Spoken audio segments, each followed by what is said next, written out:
I'm here in Dallas, Texas, home to 1.34.5 million people.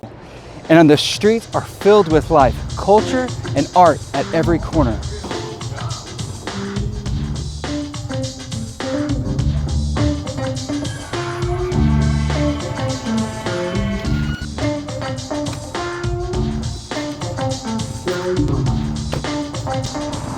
I want to tell you a story.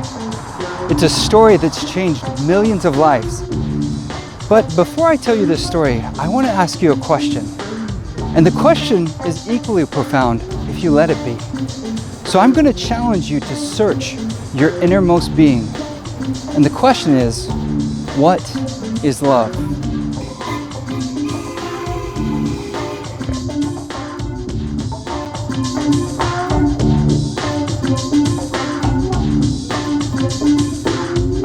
See, when we define what love is, we begin to understand a truth that's outside of our own experience. Whenever we define love, we begin to sympathize with other human beings. And isn't that what life is really all about? Think about it. If you go to war and the person that you're partnered with lays down his life to save you, he takes the bullet for you, will you remember him? Maybe perhaps for the rest of your life? And if he asks you a favor of any kind, would you not perform it? If he were to ask you to go visit his family, would you go visit them? And see, love is more than just chemical reactions. It's action.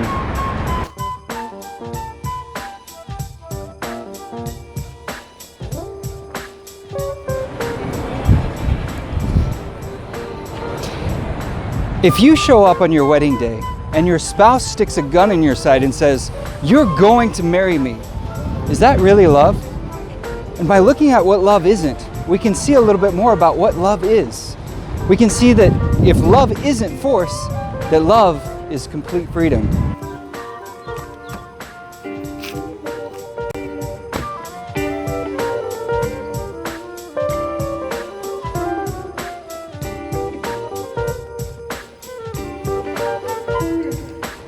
So what's the point of all of this? Why is it so important that we have this freedom? This freedom means that you have the right to your individuality, that nobody can steal your thoughts from you.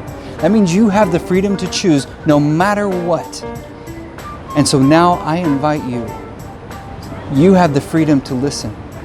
And I implore you to allow me to tell you a little story that helps us build our confidence in who God is. Is the Bible inspired? These questions are important because the God who created your free will loves you, and He created you with this free will. And we find a demonstration of this free will in a man called Daniel. The Israelites were a group of people that God had chosen to reveal His plan of salvation to restore all of humanity back into a relationship with Him. The Israelites had rebelled against God, and God, in His infinite love and wisdom, removed His protecting hand from them while giving them over to their desires. It's in Daniel chapter 1 that we are introduced to King Nebuchadnezzar of Babylon. Nebuchadnezzar was ruler of a one-world kingdom with the ability to rule over the entire world. After Nebuchadnezzar conquered Judah, the home of the Israelites, he had an encounter with a young man named Daniel. After Daniel was ripped from his home, he had his entire life turned upside down, but he purposed in his heart to be true to God no matter what. Because of this, God had blessed Daniel with the gift of prophecy and the ability to interpret dreams.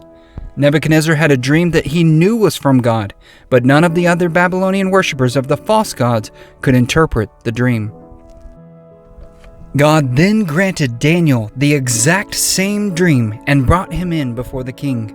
By the power of the true God of heaven, Daniel then revealed what the dream was and what it meant to Nebuchadnezzar. This dream, hundreds of years before it was ever fulfilled, reveals the future of the entire world.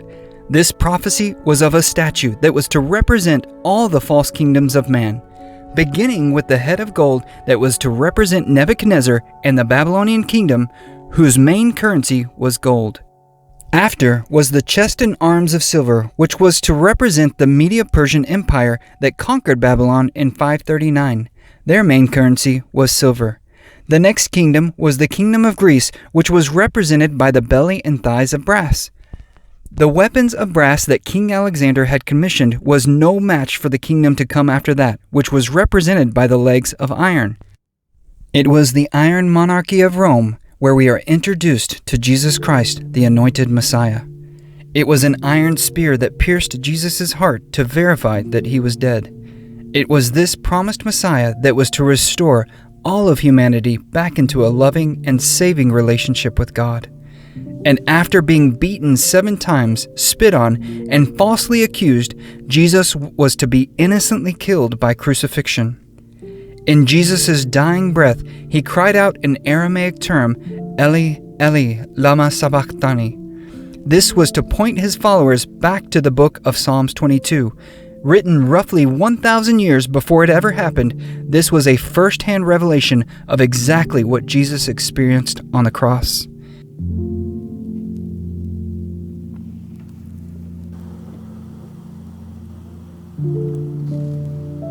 After the legs of iron came the feet of iron mixed with clay. This was to represent the divided kingdom of Rome and the mix of the pagan church and state.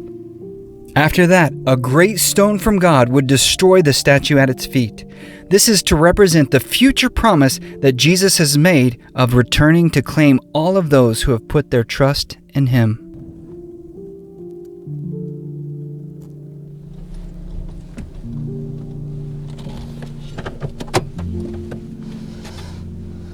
You know, the reason for all of this, the reason that God has given us this beautiful gift of prophecy is so that we can know with certainty that when God makes a promise, it comes true. And we can see in the life of Daniel, we can see in the life of Jesus, that God's promises always come true. So we know with certainty that when God sends a promise that he loves you and that he wants to bring you home to his kingdom, that you can trust in him. Won't you make a decision to trust in him today?